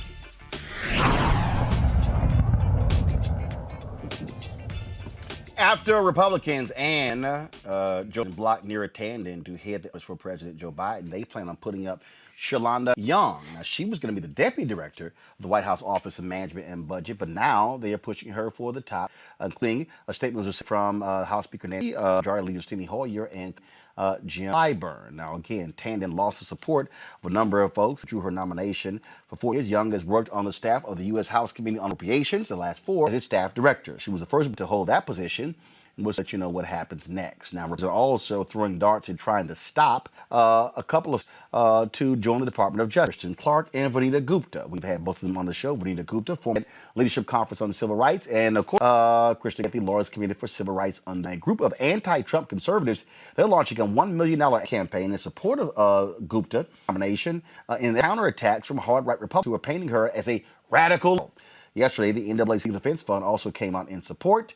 Dylan Eiffel dropped this video here. To give my unreserved support on behalf of the board and staff of the LDF for the confirmation of Vanita Gupta to serve as Associate Attorney General in the Department of Justice. I have known Ms. Gupta for 17 years. She's been a trusted colleague, a leader, a visionary, and a partner in the fight for civil rights and racial justice. Excuse me. Vanita began her career at the organization I now lead. She was an assistant counsel at LDF from 2001 to 2006, and she quickly proved herself to be an extraordinary lawyer, a visionary, and a fierce fighter for those whose lives were most affected by injustice in the criminal justice system. Since then, she has continued a storied career as leader at the ACLU, at the Department of Justice, leading the Civil Rights Division at one of the most contentious modern periods in the department's history, and then as the CEO of the Leadership Conference on Civil and Human Rights, where she brilliantly led a coalition of over 200 civil and human rights organizations. And of course, they're going after criticizing Vanita Gupta and Kristen Clark, trying to call the anti-Semite total BS. Robert, what you're saying is Republicans doing what they always do. Keep in mind, when President Obama was there, Republicans blocked his appointee for the office of the Civil Rights Division of his Department of Justice. And here's the deal. No black woman, no one has ever been, for the head of the Civil Rights Division, has ever been actually confirmed, which Kristen Clark is trying to do. Of course, Gupta served in that position. She was acting, but never had a woman gone through the process and been actually voted and confirmed by the Senate. They want to stop Gupta and Kristen Clark. We should be standing with them. Not just let's understand something. This should be perjury. It shouldn't matter what the Republican conservatives, what the MAGAs are too, quite frankly, because you have hegemonic in the caucus. We should not be Democrats leeching off her. Let's understand, who does not, they should have a primary challenge for the day that they missed it. And frankly, I think this is one of those places where we can learn Trump, where things will be instructive. Trump ain't give a damn whether or not you confirmed his nominees. He just put them there. And so I think for Joe Biden to make it clear to the Senate that whether you confirm or not, if you have objections, I'm putting my people in place, and y'all can figure the stuff out just like President Trump. The reason that his MAGA supported him so much was he did not care. He was going to fight for their agenda. You tell him he can't put a wall, he'll steal some of the wall. You tell him he can't ban Muslims, he'll ban the Muslims anyway. And I think that Joe Biden has to have them understanding that we're not having an old malarkey show at the town square or wherever things used to be. This is a fight. And these people have to be prepared to fight with the same weapons they are, because you push your agenda through. There'll be no second chance, because as we articulated at the beginning, if you do not put an agenda that motivates people to turn back out in 2022 and 2024, there won't be anything left to fight for. So you get that done now and you figure everything else out. I just want to talk about and celebrate. Won't he do it? We lost Nero, but we gained a Shalonda. Just saying. Yeah. Can you stay on topic? Get to your point. Isn't that the topic? The topic is they tried to get rid of one woman of color and they got a black woman in her place. We were talking about Democrats needing to be gangster, weren't we? I'm on topic. I resent you saying I'm not on topic just because I'm celebrating the fact that you win with black women. Can you stick to the two lawyers we're talking about? Oh my God. Vanita Gupta, Kristen Clark. That's the topic. Oh, God. Okay, Scott, go ahead. Kristen Clark. Okay, Scott, go ahead. No, you took too long. No. If it was reversed, I'd be skipping Scott. Scott, go ahead, Scott. I defer. I defer. I'm gonna let sister talk. She don't get to defer. This ain't her show. Scott, go. He gave me his time.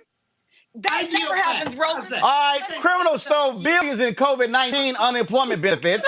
Congress is about to approve another $1 trillion in COVID-19 unemployment benefits, even though the state-based system remains vulnerable to the same rampant fraud that allowed last year to siphon off more than $40 billion in pandemic relief intended for the needy.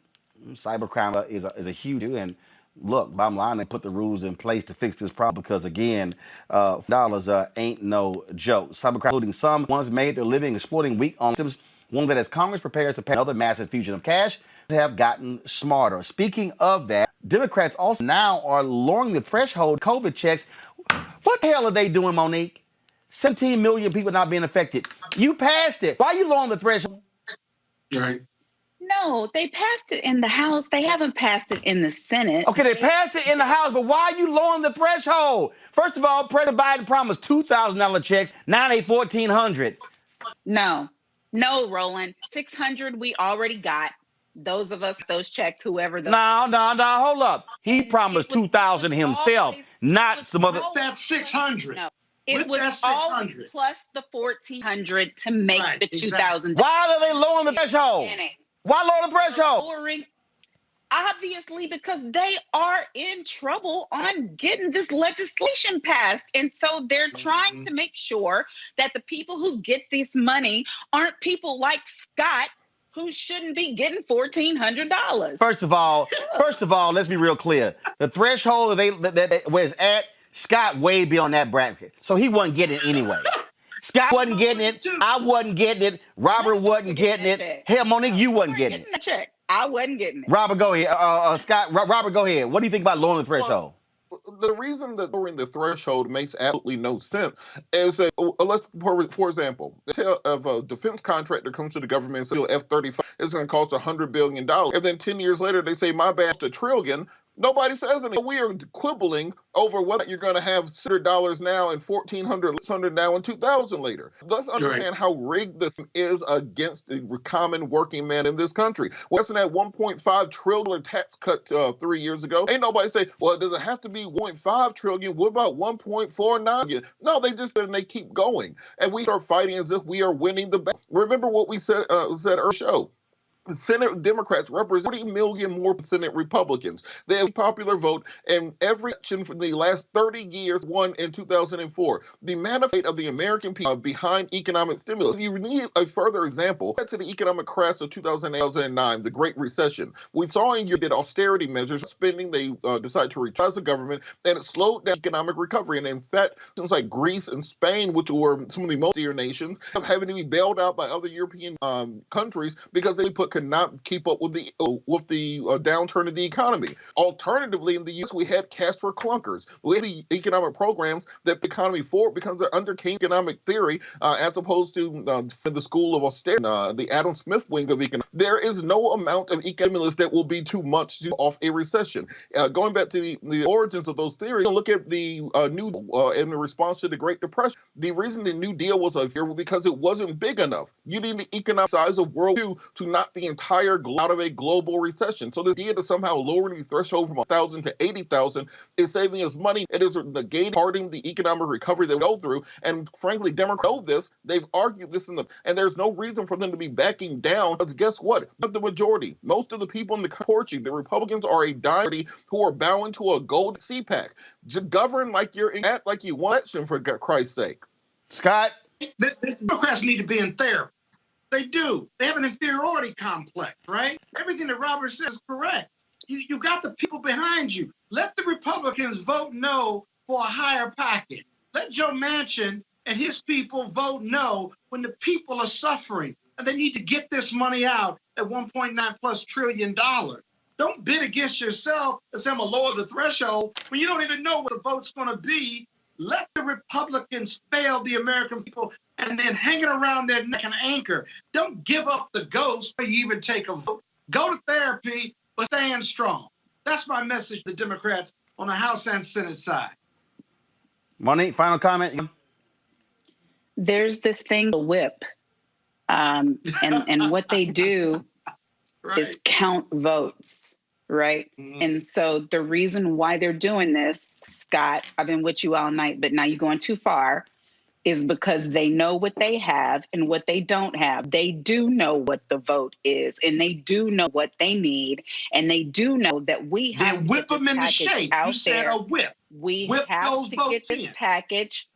We have to get this package there to the American people. But to your point, and to everybody's point, bipartisanship is not just in the House or in the Senate.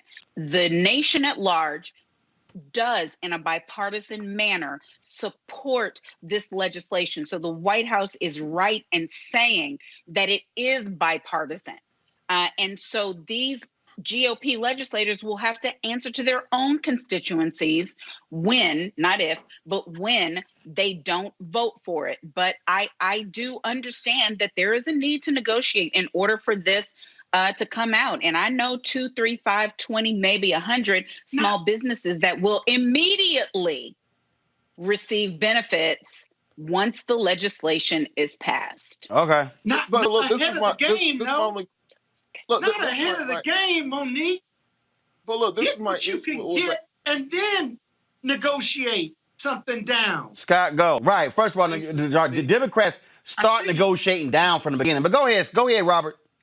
Yeah, my question is, what Democrat is it? Because we have the 50-vote majority, or what Republican that changing the threshold by $20,000 matters to them? Like realistically, where the edge of that? Where does it change the total of the bill? Where does that change the CBO score on the bill? So it doesn't make sense for them to try to negotiate across the line, because the people on the other side are manifestly against the concept, the idea. Remember, they have MAGA vision. They're in their own bubble universe that not true to the rest of us. But look, that's not true. It's got a lot of Republican support. It does. That's not true. They isolated one issue, and there are Republicans who believe that rich folks are going to get this $1,400, and that's the hill they're trying to die on, and so people are trying to fix it. Monique, these dumbasses talking about Dr. Seuss. You can lower. You can. Let me tell you something right now. Worse of them. You can lower this to 1,000, and they still gonna complain. You can't make worse of them than I do. All Robert is saying is we don't have any bipartisan partnership. We moved on from Robert. We're going to another level right now, Roland. We're just trying to get something done. Go on, Monique. But look, Roland, all you would have to do, if you really want to say, look, if you really want to change the BO score on it, this is what you do. Make the economics, make those direct payments options, have to opt in, and all those MAGAs who could be against it, just tell them to out of it. And then you won't have to have the economic threshold go down, because all those MAGA people stormed the Capitol, so immediately checked about saying, I don't want free government money. I'm an economic conservative. I believe balanced budgets, and just say they don't get it. And then you won't lower the threshold. The math works out on it. They're going to get that money. Mark wants that money. Yeah. All of a sudden, all that Democratic money. All right, y'all. Conservatives go out the window. All right. Greg got a vaccine, and he opening up the whole of Texas while he's fully vaccinated. All right, y'all keep running y'all mouths. Y'all know what time it is. Exactly. No charcoal grills are allowed. I'm white. I got you, huh? Illegally selling water without a permit on my property. Whoa! Hey! You don't live here. I'm uncomfortable. All right, we got a different type of crazy-ass white people. This is for all of the dumbass conservatives who give money to loser campaigns. Kim Blanchett, y'all remember her? That's right, the black girl in Baltimore who ran against Quasi in May. We all knew she was gonna get her ass whooped. I remember this little ad she ran here. Remember this little ad? Do you care about Black lives? The people that run Baltimore don't. I can prove it. Walk with me. They don't want you to see this.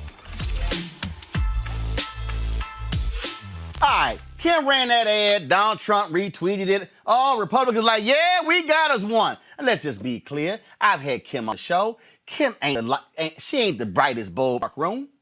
She not. She not. But she raised nearly $2 million for the campaign. Actually, about $8 million. And all this money was raised. She raised a total of $8.3 million. Half of that money went to a company called Olympic Media. They're responsible for the ad. Now, here's the deal. Also, a part of that, the groups that raise money, they start getting more of the money. Some of these campaigns have it where the people who help them raise money get 67% of the money that they raise. Let me tell y'all something. Who's the biggest fool? The absolute biggest fools in America. I'm talking about straight up stuck on stupid, dumb conservatives. You know why? You can get them fools give money to anything.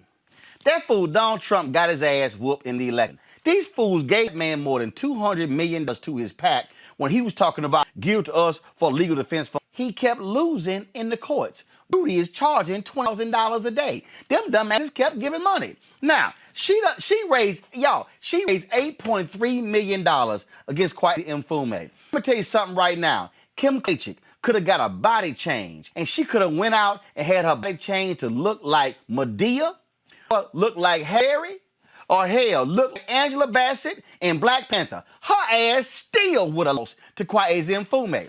That fool who ran against Maxine Waters, I think his ass raised like $3-4 million. We all know he was going to get his ass whooped, but them conservatives kept giving money. Now, them same conservatives are whining and saying they want their money back because they gave money to Kim's campaign and half the money went to the media company. Just like the Republican donor, I think he gave like a couple $1 million. He wants his money back from Trump. I'm sorry, y'all stupid. Y'all some crazy ass white people for giving money to folk who ain't got no shot of winning. I don't feel sorry for not now one of these folks, Robert. None of them. If you dumb enough to send Kim Klacik a donation who had no shot, I mean none, zero, zilch of winning, you got what you deserve. Well, look, Roland, Dems a friend of mine, and I'm support her. I think this before she ran for the seat, she was doing with homeless women within the Baltimore. Robert. That's my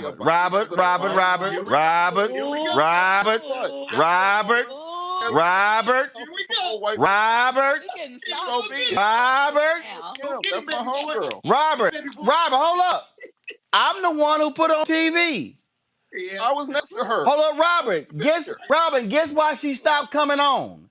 Because we posted a segment. She wasn't mad at the segment. She was mad at the photo or the screen grab we posted. I said, are you serious? Robert, come on now. You know Kim ain't the brightest bulb in a complete dark room. And in politics, images, and everything, she raised $8 million and I ain't raised a dollar. Then guess what? I'm going to give the person with the check. But my point is this here, Robert. All them dumb white folks who mad because half of the money went to a media company, guess what? You the one who was stupid. She had no shot at winning. And if she had sent that $8 million to you, you would be in the commercials right now. And guess what? You damn right I would. And all I'm saying is this here. What are we arguing about? No, we not arguing. I'm laughing. Monique, these dumb conservatives don't realize the grift. They just giving that money to Candace Owens, grifter. Giving that money to Charlie Kirk, grifter. Giving that money to that boy Tatum, grifter. We ran a video of these black conservatives talking. Well, one of them admitted he was a grifter. Bottom line is this here. I don't feel sorry for any conservative who sent money to Kim's campaign and half the money went out the door the moment it came in. I don't feel sorry. The grift is real, but I'm using my 30 seconds to say, Rob, your loyalty is winning tonight. I am so thankful for you that I know you. This 3-lawyer panel is everything. And that you would not roll over on your girl, I'm not going to say nothing about her because I see you prepared to defend her. So why would I do that? But that's it. Scott, here's what people don't realize is there are people in the political game and it's all about the money. And they sit here, they represent folk knowing full well they're not going to win. And guess what? Look, when Ben Carson ran for president, He was raking in the money and was spending the money. Who was he spending the money on? The folks who were raking in the money. I was sitting here like, I don't know why y'all giving y'all money to Ben Carson. His ass ain't gonna win. And again, that's the game. Republicans, it used to be the mail order system. It was all about the mail game. Now online game. That's all they doing. Again, all I'm saying is here. Hey, player ain't hating the game. What I'm saying is, y'all are dumb if y'all complaining. I gave my money. I sure as hell thought she was gonna win in Baltimore. What the hell? And they gave money, millions, to that boy who ran against Maxine Waters. Maxine Waters could be straight, laid up. Maxine could be kicking and smoking a cigarette in robe with her hair tied and not run a campaign, not run a spot, don't send out a pamphlet, don't even walk the street. She ain't even got to yell into a megaphone, and she was going to whoop his ass. But they gave like $4 million. Hey, guess what? I celebrate the media company that made money on stupid people, Scott. They made 50 cents on every dollar that they raised because of that ad. But in all fairness, let's say that, let's just be real clear. These individuals giving $8 million and the company making $4 million of it, they were given because Donald Trump and his son endorsed it. They were given the curry favor with GOP and Donald Trump Jr. They weren't really given to Kim Classic. They didn't really care whether she won or not. They cared because she stood for what they believe in part, but in big part because Donald Trump retweeted it and Donald Trump Jr. endorsed it. Man, let me tell y'all something. It's dumb to support the Trumps. Then it was dumb money to put it before Kim Classic. For them, they didn't care whether she won or lost. That's the reality check I'm sharing with you tonight. Let me tell y'all something right now. If I hate it, doing? Let me tell you something right now. First of all, what I'm doing is drinking some water on my damn show. Let me tell y'all something right now. Get me all laid back. Let me tell y'all something right now. What you talking about? You sitting your ass in your living room. Palatial living room, palatial. Can't leave that part out. Palatial. You sitting in your palatial ass living room. Monique sitting in a corner in the office. Robert got a green screen or a damn step and repeat, and it's crooked as hell. The left side crooked and the right side. Sometimes. So let me it out next week. Let me tell y'all. Right, I don't know who Robert's manager. Maybe that was Kim who put that up. Look, I'm gonna lean to the side though, so it straightens out. No, it don't. This can't be a show. This cannot be a real show. Let me tell you, right? Let me tell y'all something. I probably would be. Look, with my skill set, if I hated black people, if I wanted to trash black people, if I wanted to just use plantation language, I'd be worth $100 million. Cause I could be raking in some money from them dumb white conservatives. So let's just be real clear. Dumb white conservatives love a black hating black person. Oh, that's why the ignorant fool Vernon Jones, knowing full well he can't do nothing there in Georgia. That's why he running his ass around crowd surfing with white folks at rallies, because he's stupid. That's why you got Angie Stanton running her little mouth at CPAC, maroon looking hair or red, whatever the hell color it had. I'm telling you, it's grifting. It's grifting. So all I'm saying. Look, and here's my deal. If I'm Kim, here's why I'm really mad. Kim should have set the media company herself. See, that's how you really get over. You set the media company up yourself. You do like Donald Trump done created all these LLCs, all the money he's made from all the money he made from the Secret Service renting colleges on his land. Well, all I'm saying, y'all, is what you're dealing with is you dealing with some grifters, some straight ass thuggish grifters. And so, hey, for every Republican who's upset that y'all lost that money, hey, suck it up. Suck it up. You wasn't gonna be crazy. What's gonna happen? So I don't feel sorry for not naming one of y'all. Look, Roland. Look, if you're gonna call it she hustled $8 million hard. Angie Stanton, she got the best hustle. She finessed her pardon. You know how hard it is to get a pardon? So if you can way into some millions in a pardon versus other people who've been working and fighting for the Democratic Party for years and got a T-shirt, all means, play on, player. Oh no, I got it. I mean, look, you had a fool in Donald Trump, so he ain't no problem collecting all them crazy nutcases that were all around him. So, you know, that's the case. But I saw this story, and I just cracked up laughing at all these Republicans just mad. I mean, I'm talking about they mad and upset. They want their money. They mad and upset. Back. All their money went down the drain, and I'm like, hey, I'm like, sorry. Whatever. Oh, and you know what? And I'm glad you made that point about Ann Stanton. You know, I ain't talked about her in a while. So let me just go ahead and give her a shout out. Oh, that's so wrong. Oh, and it don't matter because she got a part. That's how you hustle it. Don't none of that matter because it's all part of it. Yeah, but the internet lives forever. And so that record clean. So here's the deal. So here's the lesson in all this, Angie Stanton. Front of your mouth about me. I'm gonna kill your ass famous. All right, y'all, we got to go.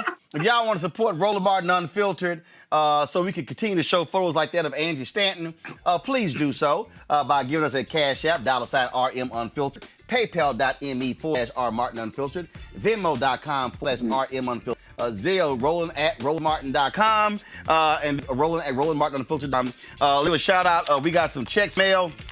Jacqueline Martin Milton. Hello, Mr. Martin. Last year, my husband paid $50 in my name. My husband is a YouTube subscriber. So this year, I said to pay the $50 again. He called me a freeloader. Well, she said, here's a check for $150. See? So what they saying, he gave $50. She had to give her own money. I'm with the husband. I appreciate that, my brother. Thanks a lot. And she tripled it. I'm going to give you some money, Roland, this week. How much money you want me to give you? No, the $10,000 you owe. You lost that bet. All right. Alphonse Hong, hello, how are you? Here's my $50 for joining the fan club 21. I love Realtor. Please keep doing what you're doing. A wealth of knowledge. Say that, because, you know, Scott needs to understand that more and more. Okay, that's it, y'all. Scott, I appreciate it. Monique, I appreciate it. Thanks a lot. Robert, much as well. And well for your girl. But, yeah, still ain't the brightest bulb in the dark room. All right, y'all. I will see y'all tomorrow on Roland Martin Unfiltered. Don't forget, Coming to America, the sequel comes out on Friday. We all going to be rocking the kente. Okay, just letting y'all know. Everybody be rocking the kente. And then we got my interview, of course, with Bell that we're going to be airing show. So we're looking forward. We're looking forward to. Matter of fact, you know what? I think Anthony, he sent me. He said, "You have the promo? Fine, don't worry about it. Cause see, I don't need y'all to do that. I got it. Roll it." And so I became a judge of a small city because I'm thinking this is the way that I can really impact the system. And then I'm sitting on the bench, and I'm realizing 80 to 90 to 95% of the cases, by the time they get to me, they're already worked out. By who? The prosecutor. And so I'm starting to realize, okay, yeah, I can be that benevolent judge. I can work with people, but the real change is coming from that prosecutor's office. And that's what really made the light switch click on for me, is when I'm constantly seeing these people come where I think they actually deserve a fair outcome, but they already worked this out with the prosecutor, and I don't really have much I can do. All right, y'all. That's on Friday right here, Roland Martin Unfiltered. I'll see y'all tomorrow. Holla!